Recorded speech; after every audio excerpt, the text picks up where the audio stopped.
Okay, daar werk hy nou weer. Ons het nou ons hele inleiding verloor, maar dit maak glad nie saak nie.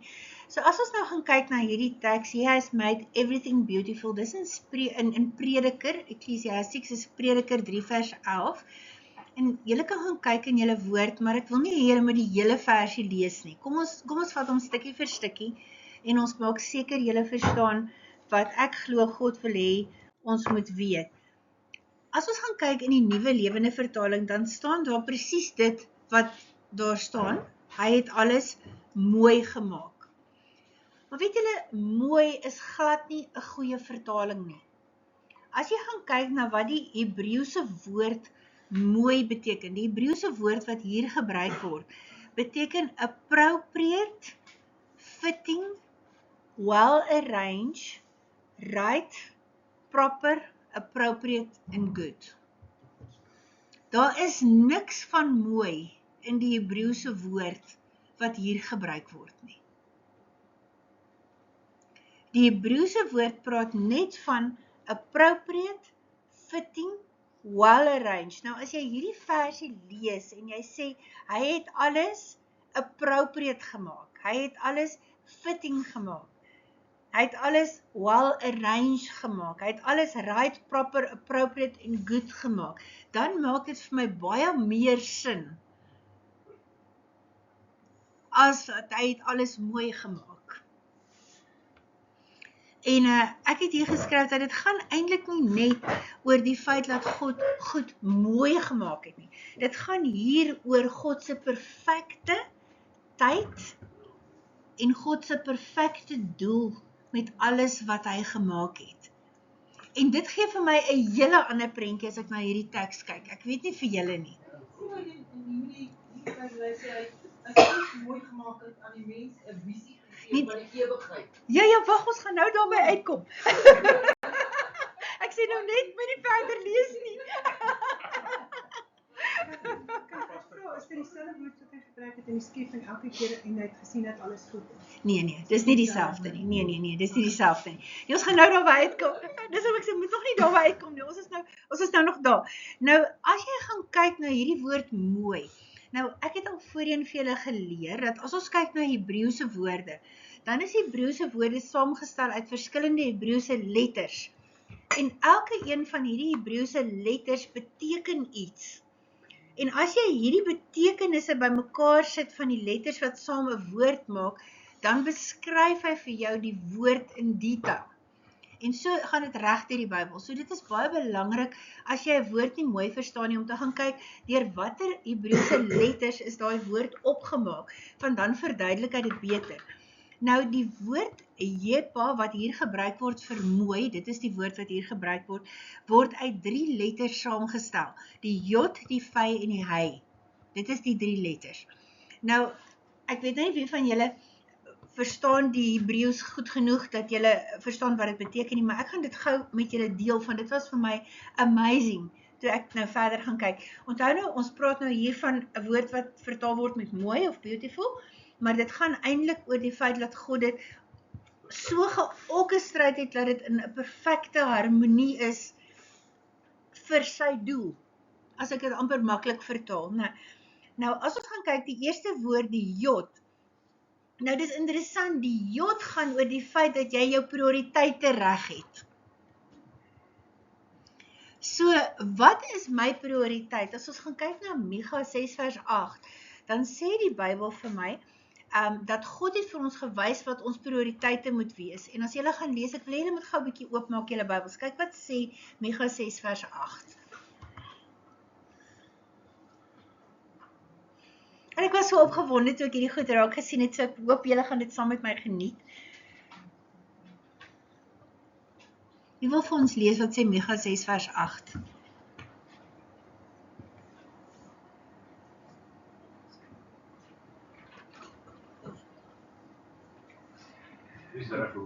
Lees om Jan. Hy het jou bekend gemaak vir mens wat goed is. En wat vra die Here van jou anders as om reg te doen, liefde te betrag en ootmoedig te word met jou. Ja, so wat sê hy hier? Hy sê God het vir jou gewys wat is reg. Met ander woorde, wat verwag hy van jou? En wat verwag hy van jou? Hy gee vir jou 'n hele lys daar, Jan, herhaal hulle gou weer vir ons. Wat vra die Here van jou anders as om reg te doen en liefde te betrag en ootmoedig is om meer nederig te wandel met jou God? Okay, wil jy lees vir ons? As jy daarom gewag het van mense wat hierdie ook ooreenkoms nakom om te doen wat reg is, vraag ek ook om aan hom loyaal te wees en hom lief te hê. En laastens moet jy nie hoogmoedig teenoor die Here wees. Ja, met ander woorde, ja, so ek dink die belangrike ding is dat ek moet nie hoogmoedig teenoor God wees nie. Met ander woorde, ek is nie beter as God nie. Ek kan nie God hier in gebied nie. Ek kan hom nie command nie. Ek moet in nederigheid aanvaar wat sy plan vir my lewe is en ek moet dit lewe. Jy sien, so die jot, die eerste deel van hierdie woord wat dan nou met mooi vertaal word, praat van die feit dat ek my prioriteite moet reguit kry. Met ander woorde, ek moet op 'n punt kom waar ek besef hoe ek veronderstel is om te lewe, want God sê daar vir ons in Micha, hy het vir ons gesê hoe hy wil hê ons moet lewe. So dit gaan eers oor die prioriteite, né? Dan is dit baie interessant van die vy en die hy loop hand aan hand. En die vy praat oor die feit dat ek moet woorde praat van righteousness. Nee. So, wat gebeur is, ek het hier geskryf, the vy whispers to us to speak of the loving kindness of God, to speak the heart of God. So vy gaan oor die feit dat ek God se stem hoor. Nou, met ander woorde, as ek nou teruggaan na hierdie skepping van God, wat dan nou mooi is, volgens ons Bybel, maar eintlik gaan oor die feit dat die goed op die regte plek, op die regte tyd is, dan moet my prioriteite so gerangskik wees, dat ek God se stem kan hoor, en ek kan doen wat ek moet doen. Want die hy gaan oor die feit dat ek moet luister na daai stemmetjie van die Heilige Gees wat praat binne in my. So die vy gaan oor ek praat righteous, en die hy sê God praat met my. So wat beteken mooi dan? Eintlik. Dit beteken ek behoort God se stem te hoor, daai fyn stemmetjie. Ek behoort daai righteousness te praat en ek moet lewe soos wat God wil hê ek moet lewe volgens sy plan. Maak dit vir julle sin? Of julle is met my, nou, julle is mos nou slim. Nou die interessante ding van hierdie hele konsep is as jy verder lees, dan staan daar, He has made everything beautiful in its time. Dis wat ek sê, moet nog nie verder lees nie, dat ons so stukkie vir stukkie vat. So God het die tyd bepaal, waarin hierdie hele masjien moet beweeg. In God se tyd. Met ander woorde, dis nie my tyd nie, dis nie hoe ek dit wil hê nie, dit is nie hoe ek God se arm forceer nie. Dit is in God se tyd, in His time. So God, as ons nou terug gaan, ons vat alles saam wat ek tot nou toe gesê, dan sê dit, God het dan sy prioriteite bepaal, en alles perfek laat saamwerk, as ek luister na sy stem en righteousness praat, en doen wat ek moet doen, sodat alles op die regte tyd kan gebeur. So is eintlik baie meer in hierdie teks as wat 'n mens dink. Nou, maar as jy nou verder gaan, dan word hierdie teks nog mooier en mooier. Want nou kom ons by midde in hierdie gedeelte, wat staan, en hy het aan die mens 'n visie gegee van die ewigheid. Wat sê julle Bybels? Kom, laat ek hoor. En hy het die eeu in hulle hart gelê, sonder dat die mens die werk van God doen. Ja. Maar hy sê nie naaste my dit. Ja. Hy sê, hy het aan die mens 'n visie gegee van die ewigheid, tog kan die mens nie die volle omgang van sy werk van die begin tot die eind verstaan nie. Nou die Engels sê dit verskriklik mooi. Die Engels sê, He has made everything beautiful in His time, dan sê die Amplified dit so mooi, He has also planted eternity in men's hearts and minds. Met ander woorde, hy het in ons harte vir ons 'n visie gegee, soos wat party vertaling sê, van die ewigheid na al twee kante toe. Nou is dit interessant, nou kom die Amplified en hy verduidelik, hy sê, a divinely implanted sense of a purpose.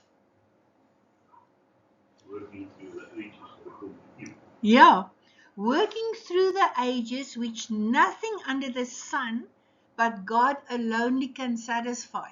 Met ander woorde, hy het 'n sense of purpose in jou hart gesit, wat altyd gaan uitroep en honger wees, totdat jy God ontmoet.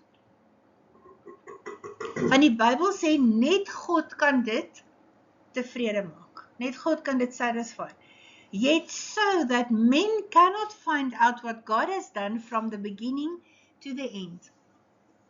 Met ander woorde, God het vir ons hierdie visie, hierdie purpose in ons harte ingeplant van die ewigheid, maar tog is ons verstand nog te klein om die hele konsep te kan verstaan van die begin tot die einde toe. So ons sien net ten dele. Hy sê die teenoorgestelde van dit wat in die laaste gedeelte. Okay, lees my wat sê oom Jansen. Sien jy daar, hy sê, men cannot.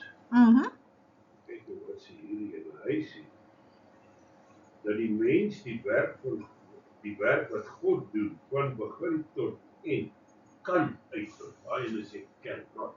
Wat sê jy? Ja, hy sê net soos daar. Ja, die meeste sê eintlik cannot. Cannot. Hierdie een sê kan. Okay, ons gaan nou kyk wat sê die, ons kan hom nog bietjie verder krap, want dit maak dit nou baie interessant. As mens nou gaan kyk, dan gaan julle sien dat omtrent 50% van die vertalings vertaal daai woord olam na eternity of ewigheid. En die ander 50 vertaal dit na the world, die wêreld. Maar dis verkeerd, die wêreld. Van die woord olam wat hier gebruik, is 'n Hebreëse woord wat gaan oor tyd. Dis 'n woord wat gekoppel is aan tyd. So dit is ewigheid, dis nie wêreld nie. So as jou Bybel sê wêreld, want jy weet hy is nie so goed vertaal op daai teks nie, né? So ek het hier geskryf, Olam, this word is often translated as eternity or the world. Nou het ek vir julle gesê dat the world is eintlik verkeerd, né? In this context, it refers to the concept of time itself, or perhaps the vastness of God's work or plan. Met ander woorde, dit gaan oor hierdie ewigheid, hierdie eternity, van die skepping van daai kant af, tot aan daai kant, en eintlik kom die twee weer by mekaar op die einde, hy is eintlik nimmer eindigend. Nou, daar is eintlik nie 'n stop op 'n ewigheid nie. Infinity, ja, dit kan nie stop nie.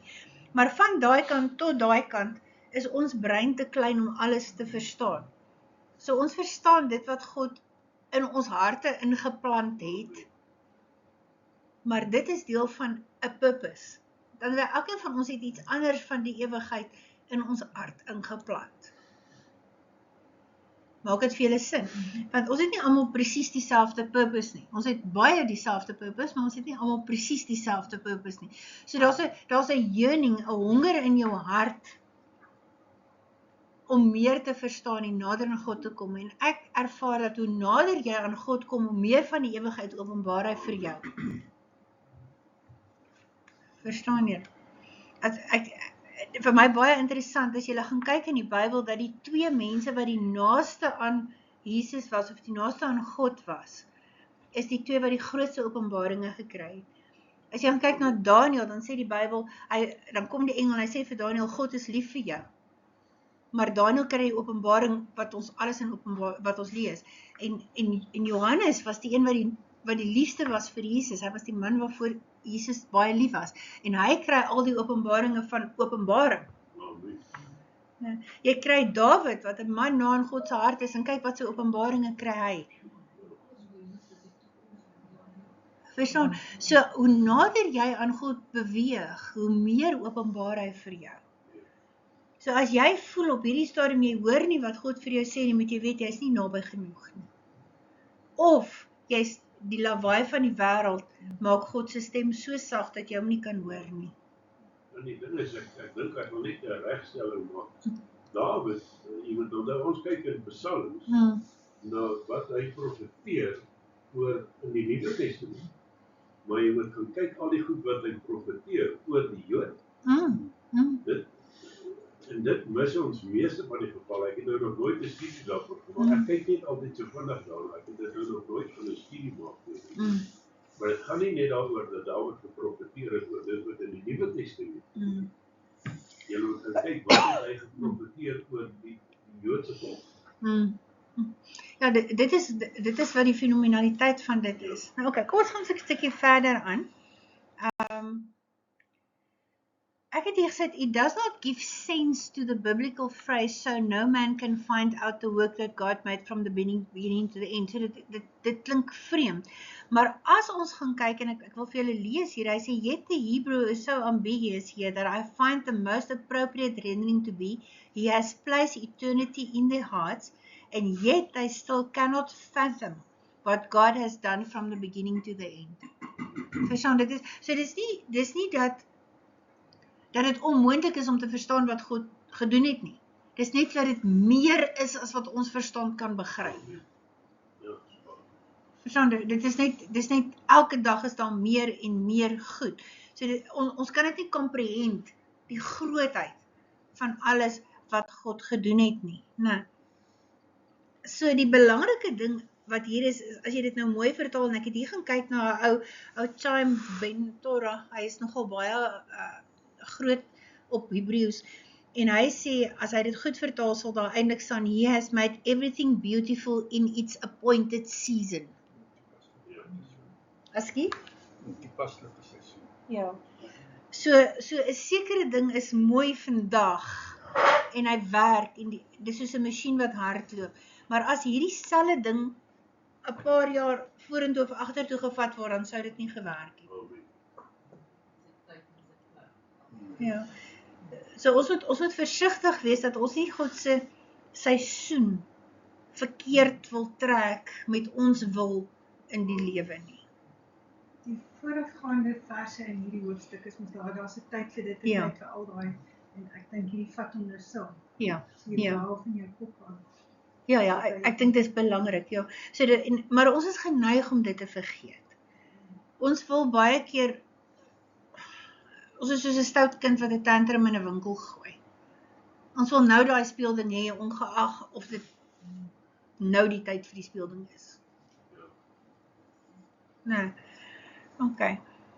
So, as ons verder gaan, dan staan daar, gebruik hulle die woord Nathan, wat sê, he has given, or he has placed.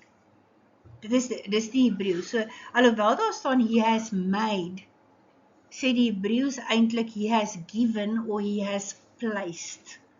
Met ander woorde, God het dit so beskik.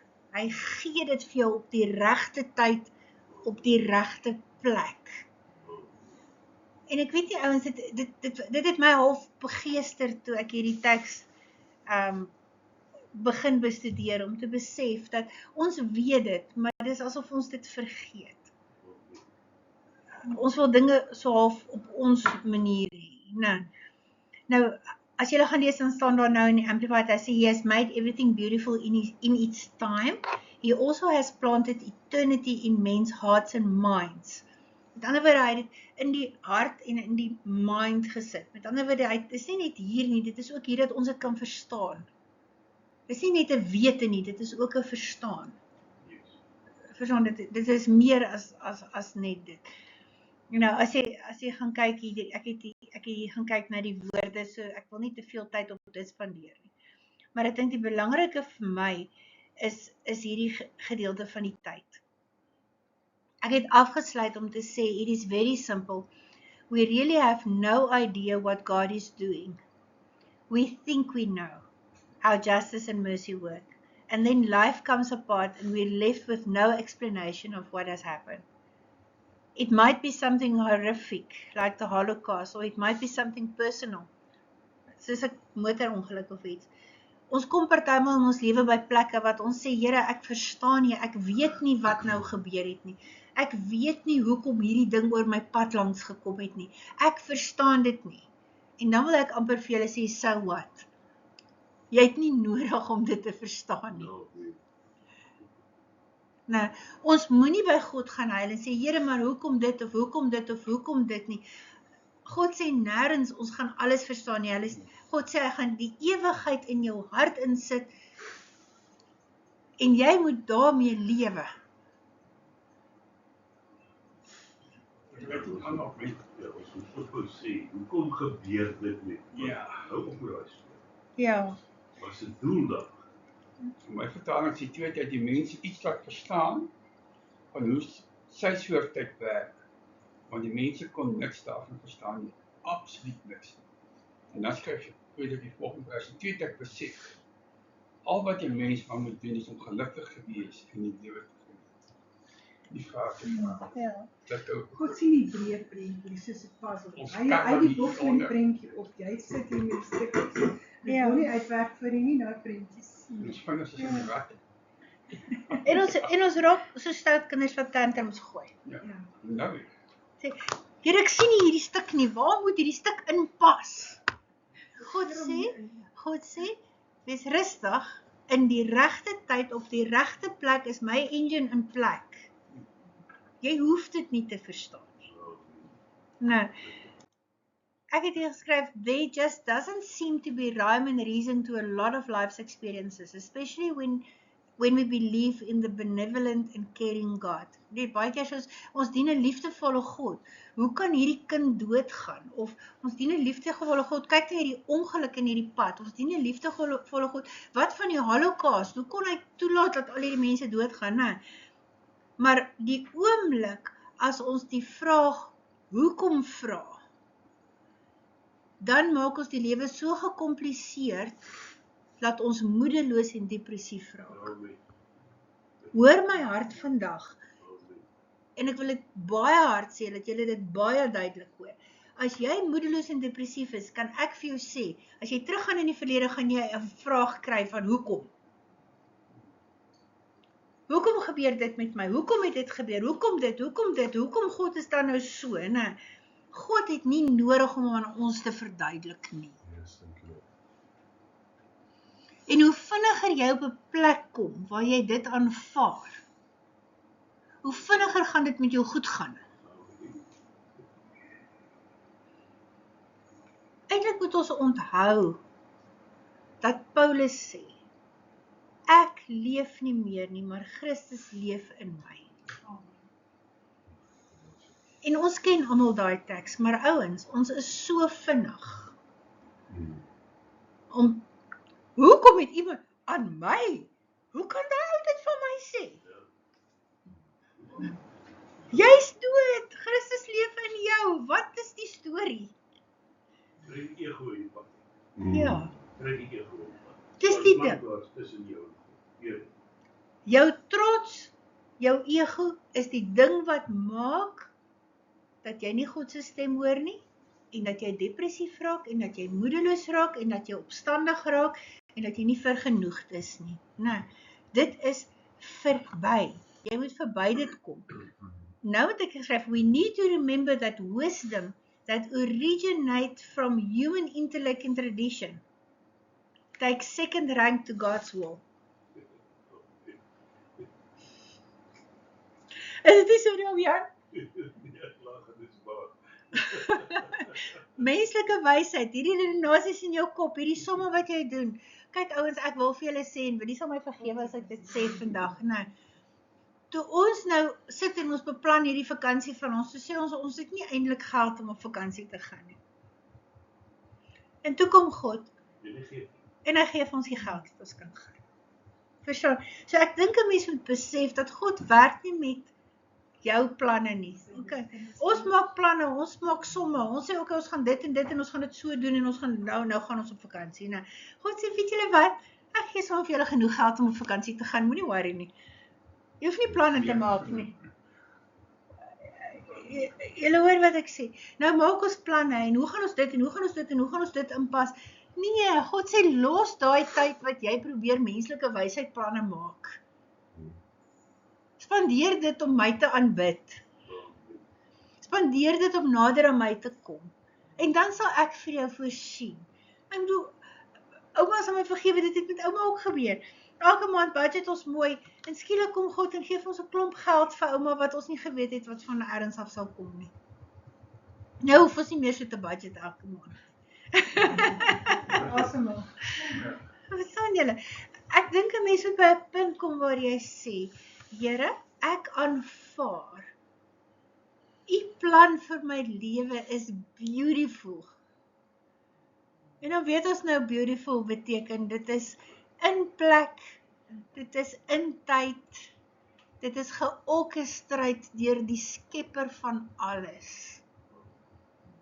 Ek wil nie meer vra hoekom nie, ek wil nie vra waarom nie, ek wil nie opstandig wees nie, ek wil net gehoorsaam wees. Ja. Ek kan nou Micha 6 lees, maar ek weet, nou sê my Bybel hier, ek nou gevraag van dit, ooreenkoms wat Israel aangegaan, dat sê, verwag en dan van ons, om die regte dinge te doen, dis die eerste prioriteit, nie? Maar dan sê ek ook, om aan hom loyaal te wees. Nou, as jy na die realiteit gaan kyk, realiteit beteken vir good times and the bad times. Dat jy op iemand sal staan. Ja. Daar is geen manier dat jy kan loyaal wees teenoor gesag of teenoor iemand met 'n gees van rebellie nie. As jy 'n gees van rebellie nie het, is jy vir gesag op die maak waar iemand iets in jou gedoen het, en jy vir moet opstaan, as jy autoriteit het. As jy opstaan teen gesag, alles doen verkeerd, dat jy wil jou uitgestel het, dan is jy nie loyaal nie. Jy kan nie mag nie challenge nie, kan gaan sê, as jy nog iets stem saam met jy gedoen het nie, maar so kyk ons die ding kan leer gemaak. Ek dink baie keer onderskep ons daai gees van jou werk. Jy weet nie kom met amper soos die EFF gaan jy op 'n protesoptogting en dis ekstreme vorm van jou werk. Die werk kan wees hierdie stille ding, ek gaan nie doen dat jy my sê om te doen. Ek gaan my manier tyd doen. En as eintlik in my werk die teorie. Ek dink 'n mens moet besef dat die Bybel sê rebellie is erger as witchcraft. So as God vir jou sê, doen 'n sekere ding, en jy het hierdie opstandigheid in jou hart, moet jy weet, jy is besig om 'n vloek oor jouself te bring. Dis ongelukkig so. Ek kan daar niks aan doen nie, dit is wat dit is, dis wat die woord sê. So ons moet by 'n punt kom waar ons sê, Here, ek wil nie rebellie in my hart hê nie. Ek wil nie opstandig wees nie. Ek wil nie lelike dinge dink nie. Ek wil by 'n punt kom waar ek net aanvaar, you have made everything beautiful. En ek weet nie, as mens so daaraan dink, of dit vir julle ook iets anders beteken, as wat dit nog gister vir my beteken het nie. Want as alles net mooi gemaak is alles mooi, dis fyn, dit is mooi. Maar as alles with purpose orchestrated, verstaan, dan is dit vir my iets heeltemal anders. Nou, ek het nog so 2 of 3 slides hier wat ek gou vir julle met julle wil deel. Die Revised Standard Version sê dit baie mooi. Hy sê, He has made everything suitable for its time. Dis my amper beter as die mooi. Nou, moreover, He has put a sense of past and future into their minds, yet they cannot find out what God has done from the beginning to the end. So God het hierdie sens van verlede en toekoms, ons het hierdie begrip van die ewigheid. Tog kan ons nie alles verstaan wat God doen nie. En ek dink, dit is die kern wat ons partymal miskyk. Nou ja, dis al wat ek wil sê voordat ons by die nagmaal kom. So ek wil eers hê ons moet gou by julle hoor, is daar iets wat julle nog nie verstaan van hierdie teks nie? Of het hierdie teks tog vir julle 'n ander betekenis? Ek sien die prentjie van die verslag wat jy net gehad het van die tyd en al die sinebome en die seisoene. die winter wat dit afval en is omdat dit moet rus vir die seisoene voor lê wat hulle sal begin vrugte dra en begin blom. So elke boom het 'n ander fase wat hy deurgaan en hy dink aan die verlede en die toekoms het 'n sirkel wat hy raak. Ek dink die tyd vandag wat almal van die Namakwalandse blommiddel en lysies kyk en na die stande staan.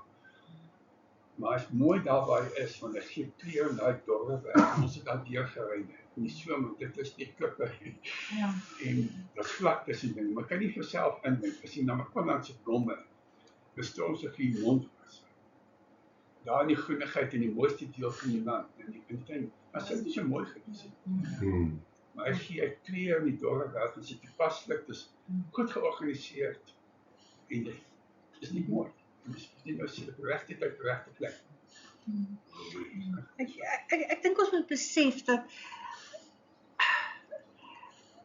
ek dink ons weet dit, maar om te besef dat dit is mooi omdat dit op die regte tyd en op die regte plek is. Dis hoekom dit mooi is. Dis mooi omdat dit God se doel is. Dit is mooi omdat as jy gaan kyk na Jakobus wat sê God stuur beproewing in jou pad langs om jou geloof te toets, dan is dit mooi omdat dit God se wil is om jou geloof te toets vandag. Al lyk dit nie vir jou reg nie. En die oomblik wat dit nie meer vir jou mooi is nie, die oomblik wat jy sê hoekom, dan vat jy die mooi weg. En dan raak jy depressief en jy raak moedeloos en jy raak opstandig en jy kom in rebellie teenoor God se plan. En as jy in rebellie kom teenoor God se plan, het jy moeilikheid, want dan bring jy 'n vloek oor jou. Dan is jy besig met heksery. Verstaan, dit is baie maklik om te sê, maar ons doen nie heksery nie, ons is nie duiwelsaanbidders nie, ons doen nie hierdie verskriklike goed nie. Maar die Bybel sê, rebellie is erger as heksery. Met ander woorde, jy die oomblik wat jy in opstand kom teen God se plan, teen sy mooi, beoefen jy heksery. Het jy dat reg? Nee, maar ek kan hom gou vir jou gaan opsoek, en kan hom vir jou gee. Iemand kan hom gou vir my Google, dan kan ons gee. Maar die teks sê, rebellie is erger as heksery. Ek kan hom nou vir julle gaan opkyk gou. Sal ek hierdie week iets ervaar wat so mooi inpas hierso. As ek vat in 1986, Ja. ek altyd my ouers verloor dieselfde dag. En dit was my 'n geweldige slag gewees. En toe ek uit die hospitaal uitkom, ek kon nie eers op hulle begrafnis wees nie. Ek kon nie eers draer op hulle begrafnis wees nie, waar ek van 'n klein laaitjie af, al my ooms, tannies, oupas en oumas en almal was ek en my vader altyd saam draers gewees. En hier kan ek op my eie ouers nie eers draers wees nie. En toe ek begin en ek sê, maar Here, hoekom? Toe vat ek 'n plaat, en dis toevallig Jenny Swaggart, en die eerste liedjie wat speel is, I don't need to understand, I just need to hold his hand. Amen. En hierdie week praat ek met 'n geliefde familielid van my, en sy skoonpappie het Alzheimer's, en hy herken nie eers sy eie kinders nie. Dan sê ek, dank die Here, die laaste gesprekke wat ek met my ouers gehad het my vader van my gesê, dankie my liefiekie, ek wag vir jou, ek sien jou by die hospitaal. En ek kon hom 'n soen gee, en ek weet, hy's lief vir my. Laaste woorde wat my moeder aan my gehad het, maar babykie, I love you.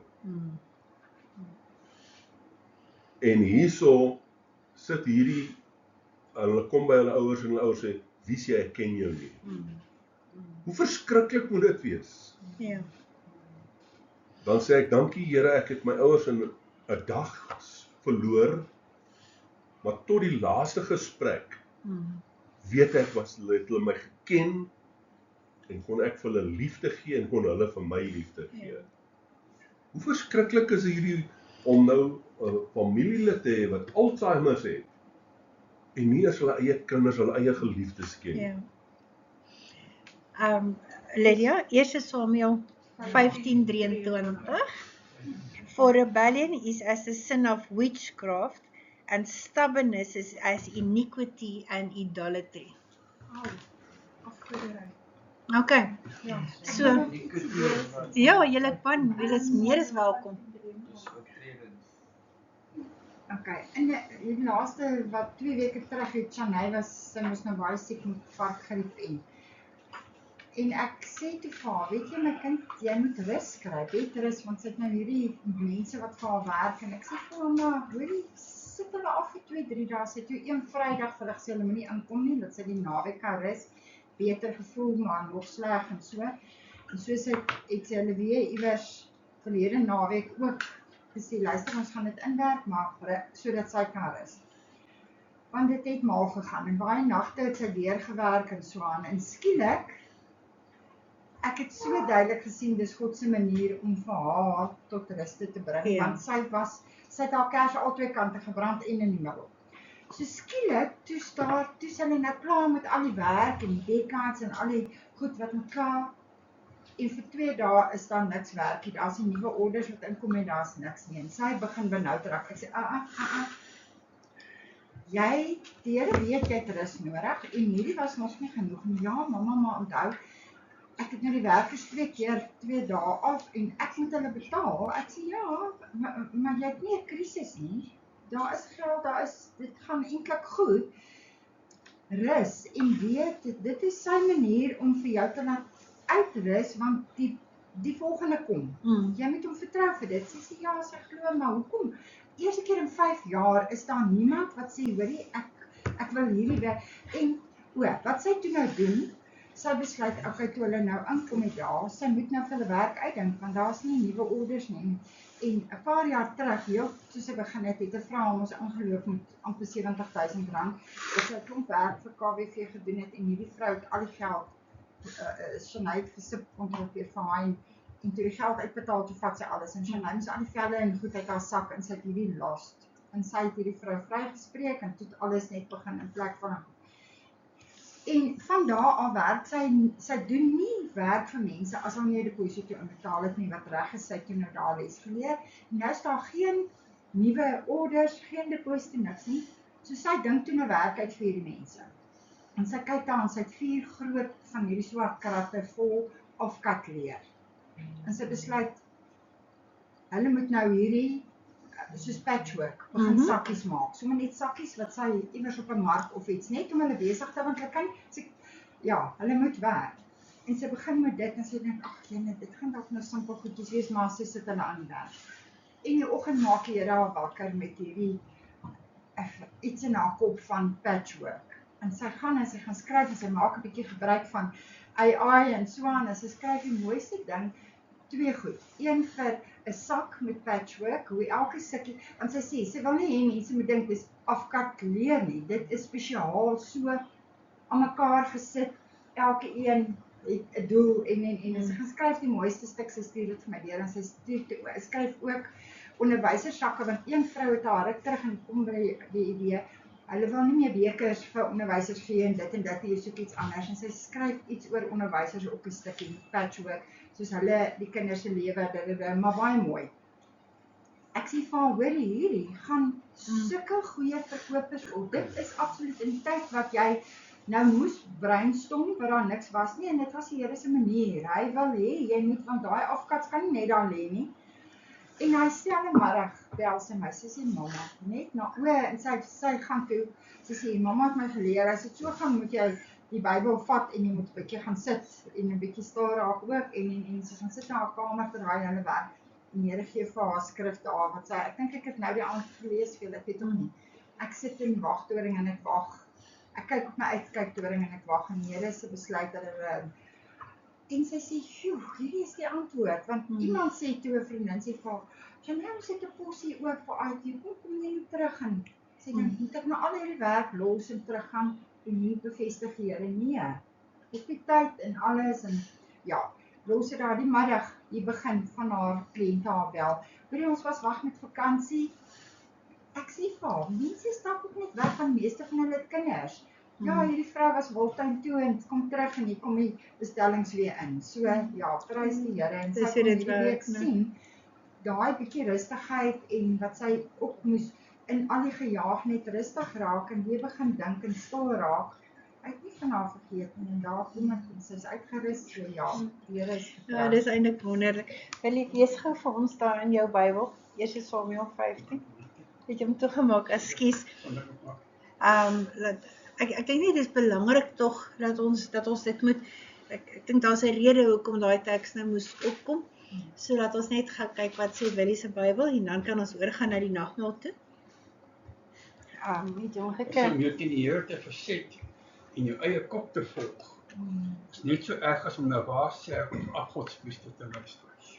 Sjoe, kan ons dit weer lees, Willie? Waar? Sy eina. Ja, hy sê, om jou teen die Here te verset.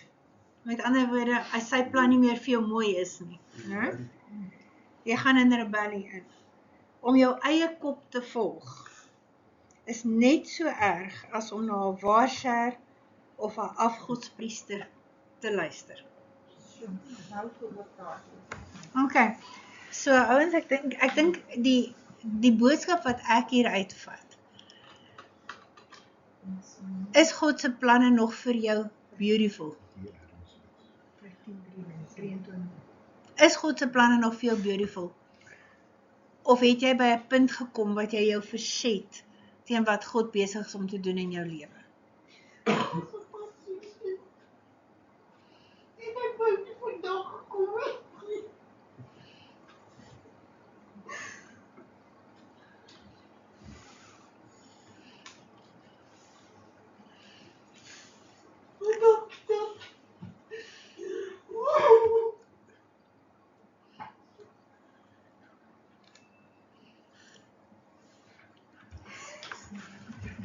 Ek dink ons moet besef dat die Heilige Gees weet wat elkeen van ons nodig het. En soos ek sê, ek het nie hierdie teks voorberei vir vandag nie. Dit was God wat hom in die middel van die nag vir my gegee het en gesê het ons moet hierna kyk.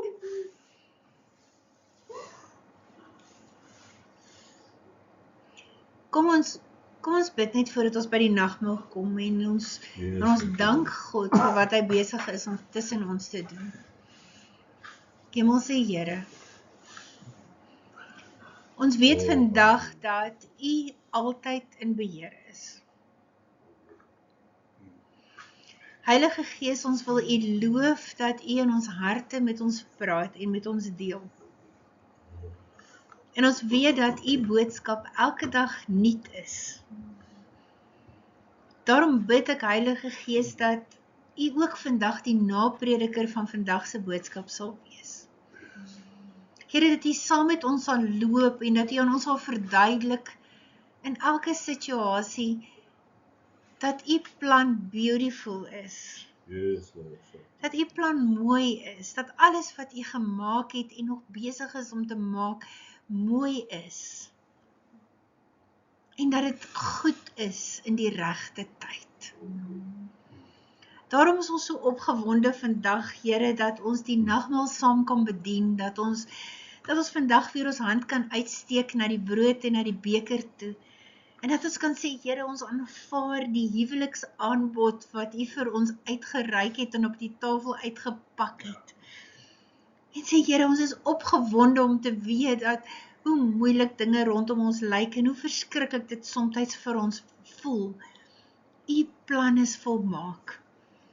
En U het reeds 2000 jaar terug hierdie sakrament vir ons gegee. En elke keer as ons hand uitsteek na die brood en ons steek ons hand uit na die beker, dan kan ons U loof en ons kan U prys en ons kan sê, Here, ons sien nou of ek met 'n verwagting uit na die bruilofsmaal. Yes, Ons sien met 'n verwagting uit na U wederkoms. yes. En ons is opgewonde daarvoor, want ons weet dat die tyd kort is. En bid, Heilige Gees, dat ons nie ons oë van U sal afhaal, Jesus, nie. Dat ons sal waarlik hierdie wedren sal hardloop soos wat U wil hê ons moet dit hardloop met ons oë gefestig op Jesus. Daarom bid ek Here, seën dan hierdie nagmaal aan ons liggame vandag. En laat ons vandag met opregtheid die boodskap besef wat U vir ons gegee het. Ons bid dit in die naam van Jesus en ons loof U daarvoor. Amen. Thank you, Lord. Amen. Amen. Nou ja, soos julle kan sien, het ek vir julle die nagmaal daar neergesit.